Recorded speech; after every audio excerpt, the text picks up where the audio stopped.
right. Just a devotional, I call it.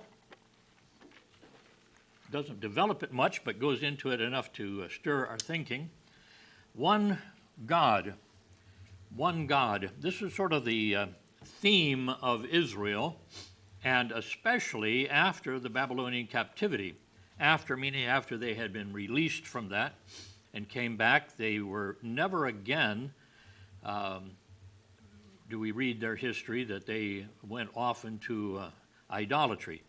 Now, today, and certainly at the time of Christ, we find that they were not following God. They were following an idol of a different kind. They had turned their religion into an idol, because here the Christ was put right with them, right in front of them, and they chose to reject him to keep their leadership in Israel. And a sad commentary that Christ himself would be right there. But Deuteronomy 6:4, "Hear, O Israel, the Lord our God is one Lord."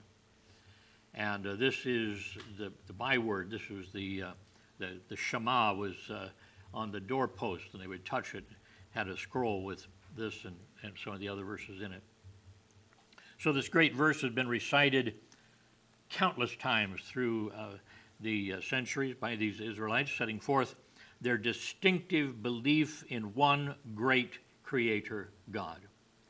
All around them were the polytheistic people, the people with multiple gods and indefinite gods and horrible gods and mean-spirited gods and so on that they believed in, because man tends to invent their false gods after the image of themselves. So the Jews had retained their original belief in creation.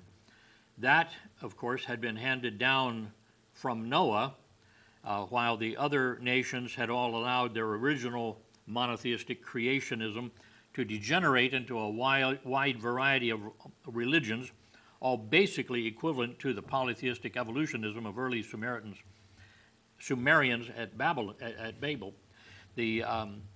Babel, they were trying to raise a tower so large that the people would not move out.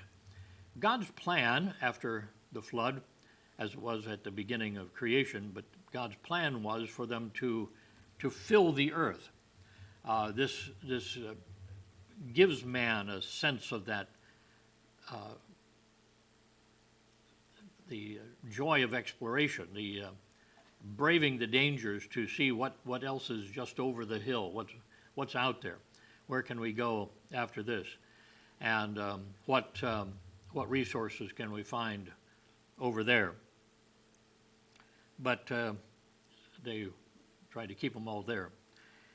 But along with the strong assertions of monotheism, there's also a very real suggestion from this verse that this declaration, with its thrice named subject, is also setting forth the triune God.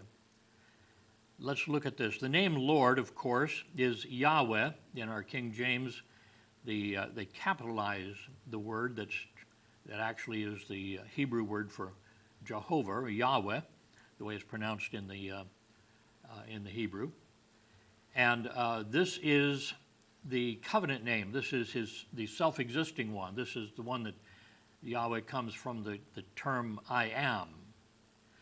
And so he is the one who is self-existing. He doesn't depend for his existence on anyone else, because before creation, he was the only one. So he was nobody to depend on. So God is Elohim. This is the word for being the powerful one. Elohim is a plural. It is sometimes actually used of the pagan gods, and it's translated plural.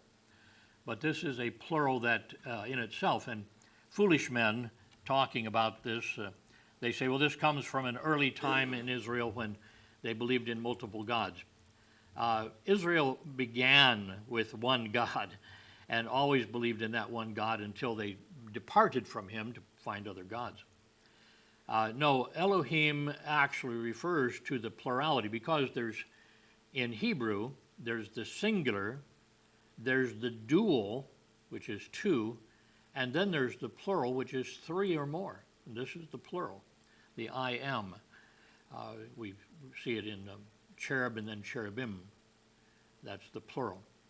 Seraphim, or pheme.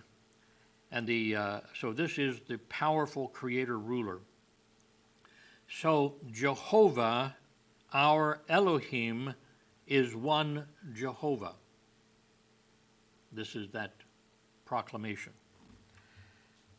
Many respected Jewish commentators said the verse spoke of a unified oneness.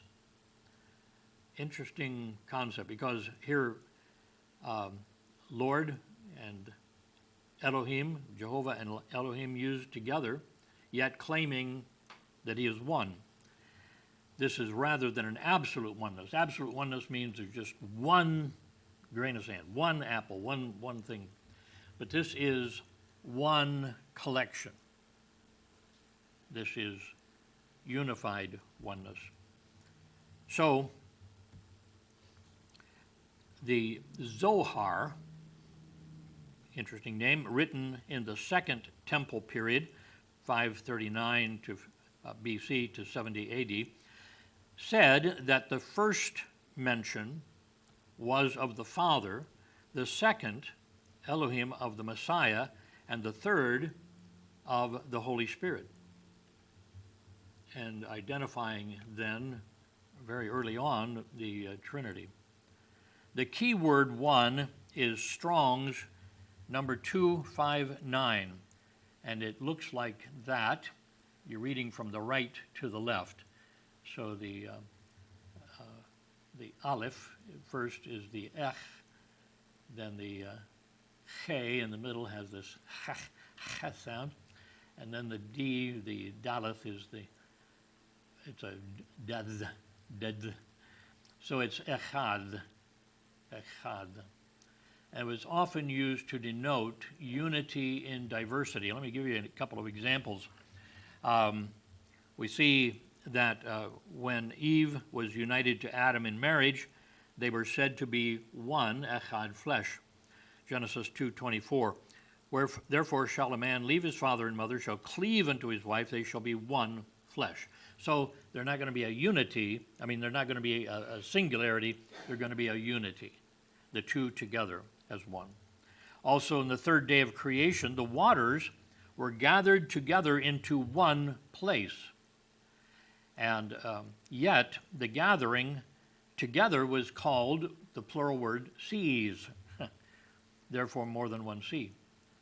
So, Genesis 1:9 and 10, God said, let the waters under the heavens be gathered together into one place. Let the dry land appear, and it was so. And God called the dry land earth, and the gathering together of the waters he called seas. So evidently, as they came into different indentations on the land, they were called various seas, but they were one. They were gathered together. God saw that it was good. So thus, Israel, great declaration that we were looking at, can really be understood as saying this, in effect: God, Jehovah, the transcendent God, Elohim, who's the creator and sustainer of all things, is one, is a unified, transcendent God. So this one verse seems to carry at least the hint of this meaning. A pretty powerful concept. Transcendent God, the one who is I am. What makes that transcendent is that you say, well, where are you? And he says, I am. Where, when are you? I am. You say. What do you rule over? I am. You see. And so I continue to exist is the idea. Wherever, whenever, and he's beyond all limitation, and so transcendent God.